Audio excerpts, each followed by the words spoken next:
Welcome to Civil Discourse, a podcast where participants are free to share their ideas, empathize with other perspectives, and who intend to advance to a better solution to fix a societal ill.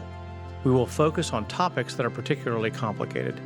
In a time where information is from sources more opinionated than ever, our mission is to find solutions and goals to accelerate the nation's progress with cultural impunity. I'm your host, Todd Furniss. Welcome to today's edition of Civil Discourse, hosted by Todd Furniss. I am so excited about our guest today, Tiffany Smiley. She's got a fantastic story filled with good and bad attributes, and I really want to dive in as quickly as we can. Tiffany, welcome to today. Glad you're here. Thank you so much for joining us. Thank you, Todd. Happy to be on with you today. Great discussion. I'm looking forward to it. It's going to be fun. So, Tiffany, we have, this is called Civil Discourse. And the reason for that is because we define civil discourse as including three attributes.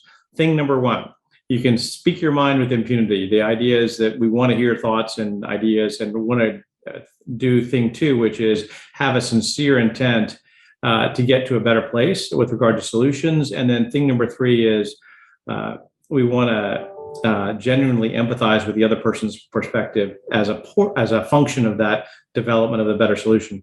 So we're free to speak as you wish. The other aspect of this is that we genuinely try and attack complicated problems. So this is not a place where somebody gets a 2-minute TikTok video on with a old white guy like me dancing in leotards. But nonetheless, looking forward to the chat. As always, for those of you on listening in, please like, subscribe, and share if this is something you find interesting. We welcome your support. Tiffany, starting with your background. So you kind of graduated in nursing. Tell me how you got into nursing first. You know, ever since I was a little girl, I always said I wanted to be a nurse. It's written in my kindergarten, book. What do you want to be when you grow up? And I said, I want to be a nurse. It was just in my nature. And, I grew up on a farm. So I'm a small town farm girl. And I learned the value of hard work, going the extra mile and putting people first. And that was really the bedrock. I didn't have much growing up, but I'm so grateful for those experiences. So there was, no doubt what I would do after high school. And that was, go to school to become a nurse, and got my bachelor's in science and nursing and loved every aspect. Nursing school is hard. It was a lot of studying, a lot of clinical time. And I enjoyed every aspect of it, and I didn't have, my nursing career, we can get into this a little bit more in the conversation, but it took a radical turn. It's not I'm not living the nursing career I thought I would have, but nonetheless, nurses just want to make an impact in other people's lives and be of service. So there's a lot of parallels to nursing. I'm deeply honored to come from that profession, and I feel like I use it every single day. So probably because you have children, and Yes. I imagine that that's the case, and they always get banged. 3 boys contribute. Yes. They keep my skills sharp. You're also a primary care service provider, right? Yes. So one of the things that I uncovered in my book was this issue of how medical schools and nursing changed fundamentally after a guy named Abraham Flexner wrote his eponymous report in 1910, which was an evaluation commissioned by the Carnegie Foundation that said, hey, we're going about this whole medical school and nursing school thing wrong. And so we need to enter into a whole bunch of things around state licensing. And we need to have people go to a 4-year school first and then go into nursing or med school. Then they need to do residencies and fellowships. And so before we get into the deeper topics, I'd welcome your perspective on that as a nurse. Do you think we can't mint nurses more efficiently and more rapidly? I'm just worried. I mean, I'm looking around and observing in real time. We have a gross undersupply of qualified nurses, and we can't produce them fast enough for our needs. What are your thoughts on that? Not only that, there's not enough primary care doctors. And this was an issue I talked about a little bit, like 4 years ago, it was an issue. So I don't know the numbers now, but I can't imagine that they're not good. And You look at what we've experienced over this pandemic, over the last year and a half. And I was chatting recently with a local hospital, and they said, it's not that we don't have enough beds, we have a staffing issue. And that's very problematic. And we should all be very concerned about that, because it's clear that we have the technology, the research, we have the beds, right? We need the people. And not just people, but like you were saying, we need skilled, efficient, effective nurses, and I believe primary care doctors as well. So how do we do that? How do we approach that? How do you get more people to go into the field? Right now, I honestly don't have the answers for it to incentivize them or promote it or share it. But one of the ways I think we do it is to keep, there's got to be a mode of knowing that you can research that the sky's the limit, right? That there's incentives, that you're not just going to be a nurse, you're going to solve problems. You're going to help heal people. You can go on beyond that and serve in your community, showing the various aspects of it, I think could help, but also, our community colleges can be teaching it. Our local hospitals can be engaging, opening their doors to interns. And I know it's a little bit of a challenge now with what we're going through in the pandemic, but I do believe there is a solution to every problem that we face. If we come together and have these discussions, we could really move the needle. But yes, we need more nurses. We need more doctors. So in light of that, why can't we have LPNs and we have RNs and LVNs? Why can't we stratify that a little bit better and then attenuate the education needs of those needs and then use them more efficiently? Because what I'm seeing is this almost false sense of a need for credentialing, where the credential is wildly greater than the needs of the job. And so you're so right. Sorry, not to interrupt, but that brings up another point, being a military spouse. So my credentialing was Washington State. I lived in Virginia. I lived in New York. I lived in North Carolina. And my license did not transfer to those states, my credentialing.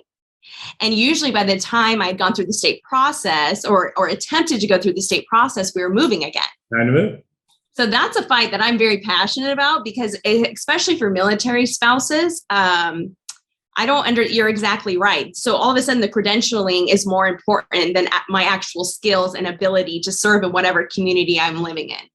And I don't know about you, but I think it's pretty much the case that your biology and your chemistry as a human being don't change when you cross. Yes. Call me crazy, but I think it really doesn't make much sense, Which then affects things not only like your ability to practice in another jurisdiction, but also affects things like telemedicine and telehealth and the ability to leverage these technologies, smartphone and smart device usage, the analysis of all these devices and the information they're producing, the data they're producing. It seems like we're unnecessarily tying our hands behind our back to deliver high quality care at a low cost. Yes. Yeah. And, I felt that on the ground level working as a nurse in Washington State. It came to a point where we were being asked to see more patients in less time. Yeah. And so we weren't hiring anyone new. That was clear. There would be no new hires. It was all up to us and on our shoulders. And, that's when mistakes get made. Patients aren't listened to. You're sort of moving people in and out, and that's not good healthcare. No. So I want to pivot just a little bit, because you mentioned earlier that your nursing career pivoted substantially, hard left for reasons not in your control. Tell me a little about that story, if you would. Yes, I was essentially living my American dream, a young farm girl that didn't come from much, had achieved her dream of becoming a nurse. And not only that, I was very proud of my bachelor's in science. It was a big deal for our family and for me. And I was enjoying, taking care of my neighbors in emergency situations. I had just married my high school sweetheart, Scotty, who was a newly commissioned officer from the United States Military Academy. And I sort of joke, here he is, a military officer, and I'm a nurse, and my new last name is Smiley. It doesn't get very much more American dreamish than that. I mean, we had our whole future ahead of us. And I was working as a nurse when he was deployed. to Mosul, Iraq. And my phone rang on April 6th of 2005 before my nursing shift. And I, was woken out of bed, excited, expecting to hear Scotty's voice on the other end of the line. It wasn't Scotty's voice. It was another commanding officer. And through his tears, he, shared, I would say it was my worst nightmare. He said, "Tiffany, I'm so sorry. Scotty's come face to face with a suicide car bomb. One thing I'm certain of is that he has no eyes. The shrapnel obliterated both of his eyes. The other thing I'm not sure of is if he's going to survive or not." He said, "We loaded him on a Black Hawk helicopter. The last time I saw him, he had flatlined. So hopefully someone calls you from Balad, Iraq." I mean, my world, that American dream blew up into a million pieces. And, the nurse in me just went right into triage mode and started just making decisions, asking people to pray. And I made two choices that day. I called and I resigned from my nursing job. And I packed a suitcase and purchased a one-way flight to meet Scotty at Walter Reed Army Medical Center in Washington, D.C. Wow. I appreciate you telling that story. That's not, that can't be easy. And I know it still remains with you as a gut-wrenching experience. And I'm so sorry that you went through that. I'm grateful for Scotty's service, but I can't imagine how brutal that would be. I had a similar situation where my mom was killed my mother and father were involved in plane crashes, and a plane crash, and my dad died right away. Getting the call, I was 17. Just, you don't know how to handle it. But your story is a little bit different because you had to jump into go mode, jump on a plane, put everything on hold at home, and then go look after your husband. So kind of porpoising out of that a little bit to lay the context for the next paragraph. You're going to a VA hospital, Walter Reed, getting in kind of injected into the VA system. At that time, particularly, the VA did not have a good reputation. It's a single payer system, right? The government's paying the bill for everything. And so then what happens? You arrive, and tell me about what finding Scotty was like and how that worked. I'll never forget the moment walking into into the trauma care unit and seeing him for the first time. Being a nurse, I was there ready to advocate. I went from serving a lot of patients to one. And I'm so grateful that I had that background and that advocacy, because I walked in, and instead of being greeted, with help and support and resources, I was greeted with a very red tape in the box system. And immediately my red flag started going off. This isn't right. This isn't right. This isn't right. And it wasn't the VA hospital initially, it's the Army. So still single payer, correct, but it was the Army Medical Center at Walter Reed. We would experience the VA a little bit later. So it was mostly the Department of Defense that I took on. So I was very quickly brought into a room after seeing Scotty for the first time at 24 years old. And because I had power of attorney, I was asked to sign on the dotted line. They said, so hold on. Yeah. How tall are you? I'm 5'10". Okay. So a virtual David and Goliath story here, right? You're 5'10", 24, coming in, weighing it at 110 pounds, dripping wet, fighting off, fighting machine. Completely. Tiffany Smiley at your service. Okay. Yes. So you storm the Pentagon, and what happens? Yes. I told them no. I said, I'm not signing. Hold on. You told them no about what? What weren't you going to do? So they had the paperwork in front of me. They said, sign right here and begin your husband's medical retirement from the Army. And I said, oh, well, wait a minute. What about this? What about this? What about this? What about his care? Who's he going to see when you kick us out of here? How is he going to recover? What are the resources? I had all these questions, and they tried to answer them, but they couldn't. It didn't make sense to me. And, I believed, this is the nurse in me, that Scotty should fully recover. to full capacity, to his highest capability. Sure. And he should be the one to make that decision. And so I told them no. And the doctor pushed it in front of me a little bit further. And he said, Mrs. Smiley, I don't think you understand. Your husband has no eyes. There has never been someone to continue service blind, sign the paperwork. It was almost as if like, you're crazy. This is what everyone does. Fall in line, follow suit, and sign the paperwork. And I looked at him a second time and I said, no, I'm not signing it. And I took the paperwork. I put it in a drawer, and I haven't seen it to this day. It's probably in the basement of Walter Reed in a shredder somewhere. But it gave me time. As nurses, sounds like your demeanor was far more polite and far less indignant than I think I would have addressed the officer with. Yeah, I was polite. I was polite. I was respectful, but I stood up for what was right. Yes. And built a coalition that believed in the vision that I had, because in that moment, I wasn't just standing up for Scotty. Right. There was thousands of families like ours that were feeling this, that were brought into the room just like I was. And I felt like it wasn't good healthcare. It wasn't going to set Scotty up for a productive recovery, to step into purpose and freedom, especially after such a devastating, catastrophic injury. And so I believed in another way. And, Scotty is amazing in his own right. But as you can imagine, there was many, many dark days, and many days when I stood at the door and just advocated and said, no to this, yes to this. This is how we're going to get him better. And he went on and became the first blind active duty officer to continue service to our country. Wow. And he's an incredible human being. I mean, I'm biased, but together we fought a system that did not have our best interest or health in mind. It was just a system to check the blocks and follow, the routes. And we can be doing so much better, much better. You dropped a whole lot of big ideas in that one little set of paragraphs. I just want to take a few of them. So what did they say the implications of his resigning his service would be? What does that mean for care?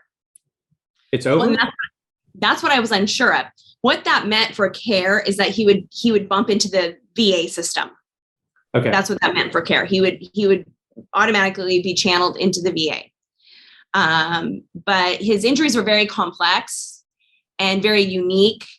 And so I thought, why can't we just stay here and recover and have, the best of the best doctors? Isn't that what you're do when you serve your country? So it was really unknown too. There was like a lot of unknowns. So I wasn't comfortable with it. I wasn't comfortable in signing that for Scotty. And I wasn't comfortable in signing that away for our future either. So yes, he would be cared for. He would have health care, yes, but it would be a transfer into the VA system. With a new set of doctors, new set of procedures, yes. new set of care protocols, all of with which you are unfamiliar, no promises on what's going to happen, no clarity on next steps, et cetera. And if we were at that point, let's say we were to move back home. Well, the closest VA back home is an hour away. So what does that mean? Do we have to now move next to a VA? So now the VA is dictating, where we can live. Wow. So you must have been pretty pleased at this moment. So I'm just looking, I want to kind of pull out these other things that you said, because I think they're really important. There are several takeaways there. One, you went in as a nurse, you and a wife, you put your nurse hat on while being a wife, but you also called upon the reserves that you had in your embedded values around service to serve others while you're fighting your fight, finding strength in that service and serving others, because it's not just you who's fighting this battle, it's others who are fighting this battle with you and through you. Is that fair to say? Yes, correct.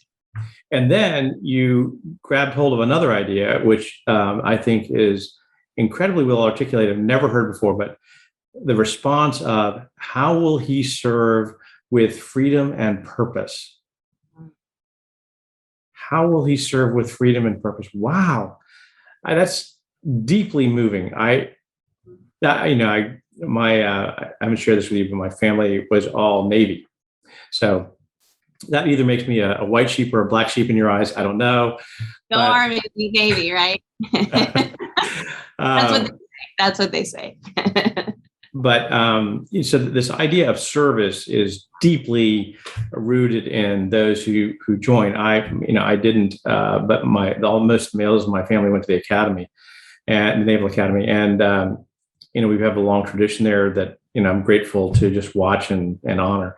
But when I hear what you say, it just strikes so many chords at such a deep level, so meaningfully, and you carried that into what you're doing now, which is continuing to work side by side with Scotty, obviously, and he's continuing to serve.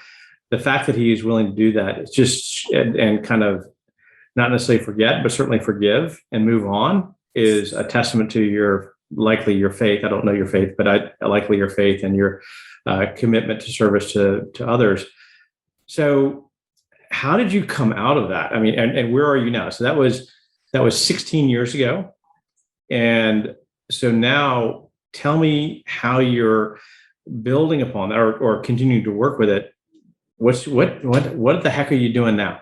Yeah. So we fought the Department of Defense, and I would say we won, not just for Scotty, but for thousands of families. So you're 1-0 in wars. What's that? You're 1-0 in wars. Yes. No, 2-0. So there's a couple more. Then, when Scotty after we served our country a whole nother decade for, all three of our baby boys were born in different cities, moved 8 times in 10 years.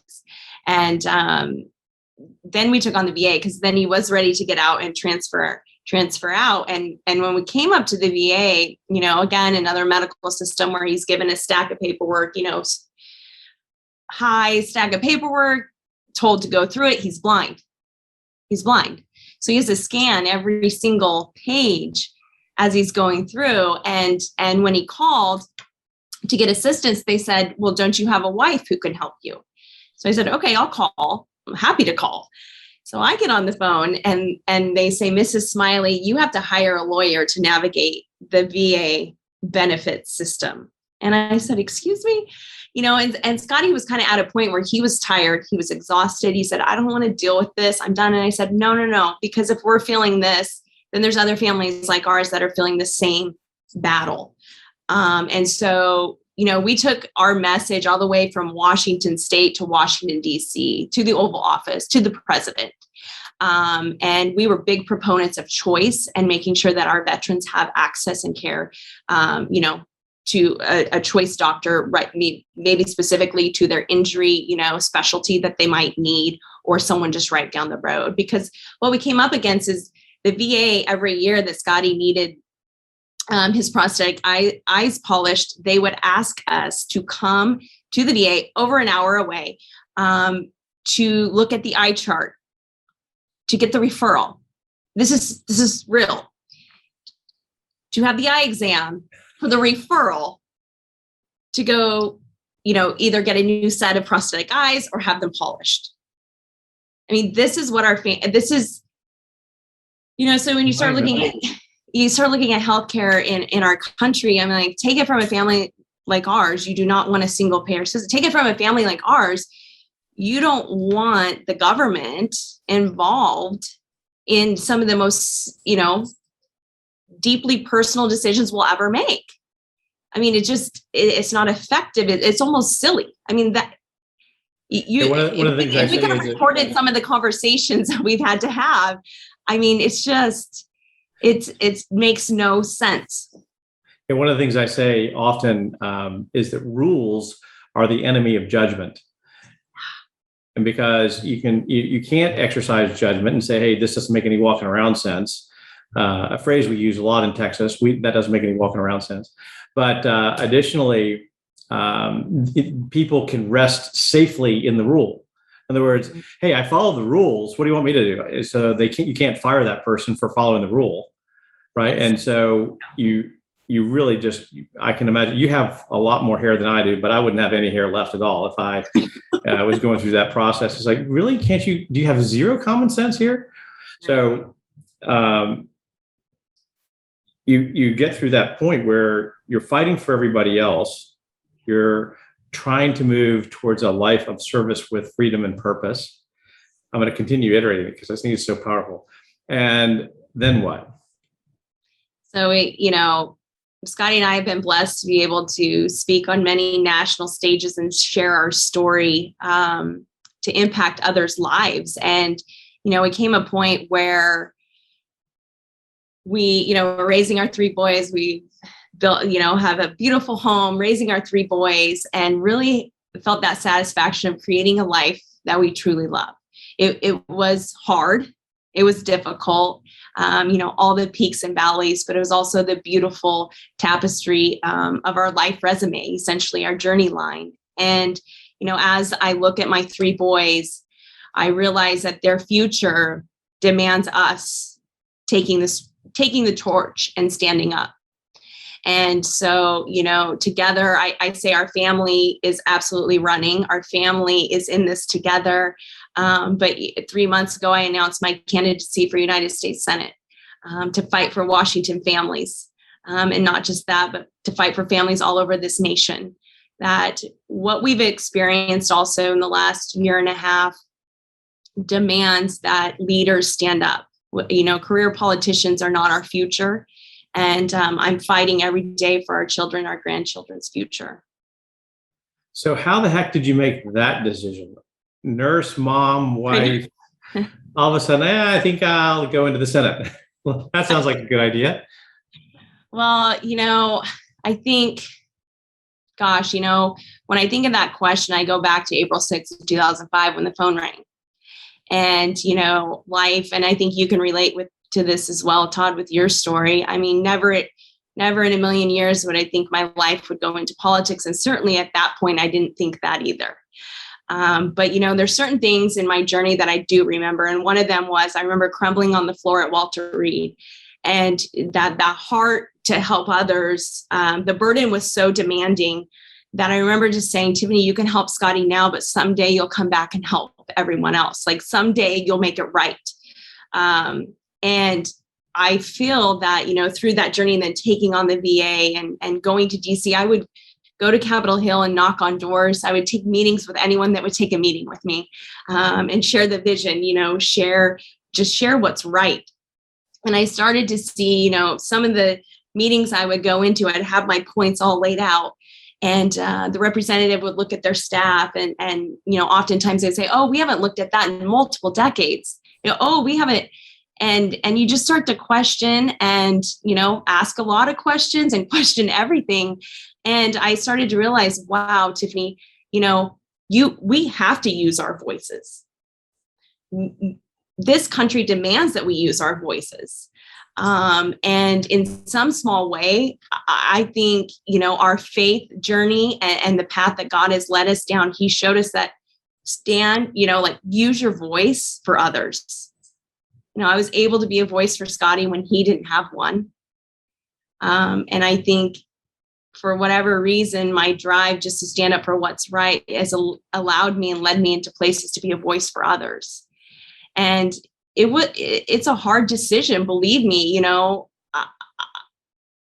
I'll never forget the moment when I was deciding if I'm really going to, do this and jump into getting into politics. And I was outside and I was looking at my 3 boys. They're running around. One was jumping in the pool. And I had to ask myself, are you going to say no to this because of the comfort of your life? Wow. Or are you going to stand up and fight for your children's future? And it was very clear as day right there that if I didn't do this, I would regret it. And I would wonder if I missed a very opportunity to stand up for my children and their future. Scotty and I always teach our boys, when you have the opportunity to stand up and do what's right, you always do it. Wow. So what better way to model that than to put it into action ourselves? And, we really, as a family, this is an extension of our service to this country. Wow. how does, I've not met Scotty. I haven't had that pleasure or honor. And I'm just wondering, what does he think about all this? He was the one shoving me out, shoving me out the door. It was interesting because he says, Tiffany, everyone, sort of thinks I should get into politics, but he said, I wish people knew the fighter that you are. He said this publicly as well, is, he says, the only reason I'm alive is because of you. Yeah. You're, one of the things that is a struggle to find increasingly is not only conviction and values and people who lead with that, but also somebody who has clarity about their purpose and their passion. Mm. And that comes across so strongly. Your convictions come across so strongly that I received that 3,000 miles away, 2,000 miles away with great conviction. And I'm just so grateful. I can't even thank you enough. So it's a very impressive and powerful story that I hope everyone gets to hear. And I hope that your work on the trail gives voice to all the people you've drawn power and reserve and energy from and support from on the trail. So tell me, when are you going to win your election? What is that, 22? Yes, November 2022. Okay, very good. So I need to kind of wrap this up now. I could talk to you for another 4 or 5 hours, and I'm sure that I would wear out my welcome in about 5 minutes. But it's been such an absolute joy getting to know you a little bit and to hear your story. And I'm so grateful for you and Scotty, and not just because of your service, but because you are living your lives with freedom and purpose. And I'm just ecstatic to see it and hear the story. So thank you so much. For those of you listening to the podcast or watching the podcast, your handkerchiefs are to the right and the Kleenex box is to the left. I encourage you to watch this more than once. It's worthwhile. Thank you so much. Thanks for watching this week's episode of Civil Discourse. To learn more about today's topic or our guest, visit www.the60percentsolution.com or www.tfip.group.